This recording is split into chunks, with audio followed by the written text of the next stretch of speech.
ખંભાત સનાતન હિન્દુ ધર્મના વૈષ્ણવ સમાજે મહારાજા ફિલ્મ સામે ગુનો નોંધવા પ્રાંત અધિકારી તેમજ શહેર પોલીસને આવેદનપત્ર આપી કાર્યવાહી કરવા માંગ કરી છે.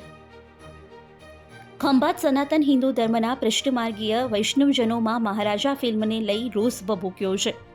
સનાતન હિન્દુ ધર્મ અને વૈષ્ણવ સંપ્રદાયને કલંકિત કરતી ફિલ્મ મહારાજા નેટફ્લિક્સ પર રજૂ થવા જઈ રહી છે. આ ફિલ્મમાં સનાતન હિન્દુ ધર્મના વૈષ્ણવ સંપ્રદાય અને હિન્દુ દેવતા શ્રી કૃષ્ણનો ખૂબ જ દુષ્પ્રચાર થયો છે.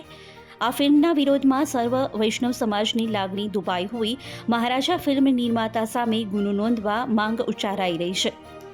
આ અંગે ખંભાત પ્રાંત અધિકારી તેમજ ખંભાત શહેર પીઆઈને આવેદનપત્ર આપી આઈપીસીની કલમ 295 હેઠળ કાર્યવાહી કરવા સનાતન હિન્દુ ધર્મના વૈષ્ણવો દ્વારા સૂત્રોચ્ચાર સાથે માંગ કરવામાં આવી છે. Boycott! Bharat! Boycott! Bharat!